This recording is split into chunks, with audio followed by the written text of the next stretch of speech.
Benito Mussolini and Adolf Hitler were both inherently corrupt, desire-driven dictators who transformed democratic governments into vehicles for domination. But the two tyrants had even more in common than most realize, right up until their deaths.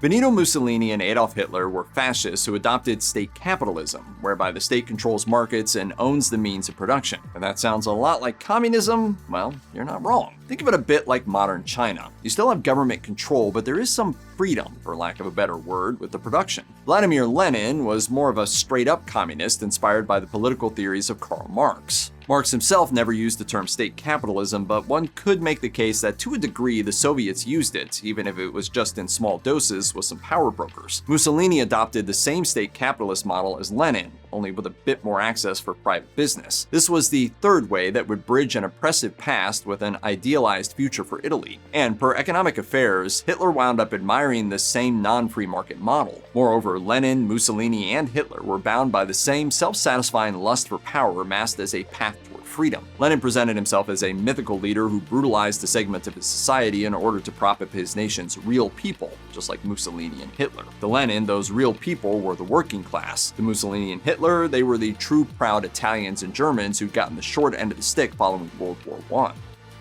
Speaking of World War I, Italy faced extreme economic problems as the Great War wrapped up. Inflation ballooned, unemployment skyrocketed, people went on strike, public services like railroads ceased, and the Italian lira dropped to 1/6 of its original value from 1913 to 1920. Into this gap stepped Italy's Socialist Party, promising reforms and gaining support from the public, but in less than 2 years it splintered into the original party and the Italian Communist Party. This allowed Benito Mussolini to come to power through the support of Italy's National Fascist Party. It's disastrous that men like that can be placed at the head of a nation. Ironically, Mussolini started out as a vocal member of Italy's Socialist Party and editor of the socialist newspaper Avanti, which means forward. After getting kicked out of the party in 1914 for advocating Italian neutrality in World War I, Mussolini turned radical. He fell in with Italian fascists who splintered from the political left and advocated for a strong national identity and state-controlled economy. They were anti-communist but admired Lenin's revolutionary behavior. Come 1921, and Mussolini got elected to the Italian Parliament's Chamber of Deputies. The next year, members of his own fascist party, dubbed Black Shirts, went around attacking and harassing Socialist Party members, union members, party member offices, etc. When Mussolini's supporting fascists marched on Rome, the Italian King Victor Emmanuel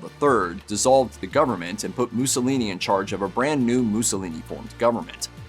Much like Italy, Germany was in a tight spot following World War I. They'd been humiliated by 1919's Treaty of Versailles, which left Germany accepting responsibility for the entire war, paying back $33 billion in war reparations and giving up colonies overseas. By the time the Great Depression flowed out from the United States in 1929, Germany was in shambles, and folks needed a literal wheelbarrow of cash to buy a single loaf of bread. The country's economic problems were exacerbated by its Weimar Republic, a forced and unstable democratic republic that allowed Hitler to rise to power. Hitler was a World War I veteran who joined the National Socialist German Workers' Party following the war's end. Much like Mussolini, Hitler rose through the ranks of the Nazi Party via legitimate means, propelled by the power of rhetoric and the defamation of marginal groups like Jews. The Nazis also promised restoration of German power, stabilization of the German economy, and a restoration of German jobs, and so forth. By 1923, the Nazis also had their own private army of 15,000 troops, similar to Mussolini's Black Shirts. The Nazis gained a party majority in German parliament in 1932,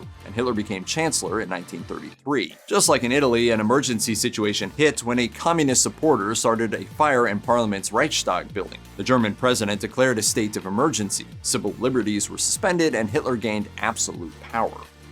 Just because Benito Mussolini and Adolf Hitler rose to power through parallel legal means and shared a common ancestor in Vladimir Lenin, the two men didn't necessarily see eye to eye on everything. Their alliance in the Axis powers during World War II was a, quote, marriage of convenience and expedience, rather than anything else. And because Mussolini became prime minister 10 years before Hitler became chancellor, Hitler apparently admired Mussolini, one dictator to another. He especially admired the fascist party's march on Rome that gave Mussolini his power. Mussolini didn't share Hitler's sentiments. He praised Hitler in public when Hitler became chancellor in 1933, but he considered himself the better of the two. He thought Hitler was coarse and simplistic, and thought that the accomplishments of ancient Rome were superior to those of the Aryans described in Hitler's long-winded diatribes. By 1934, though, Hitler was by far the more politically powerful of the two. Bear in mind that all this happened before World War II broke out. Until then, Mussolini and Hitler made agreements in secret, including to not engage in open war until 1943. As you already know, Hitler violated his part of the bargain in September 1939. Italy officially joined World War II on June 10th the next year, 4 days before the Germans reached Paris.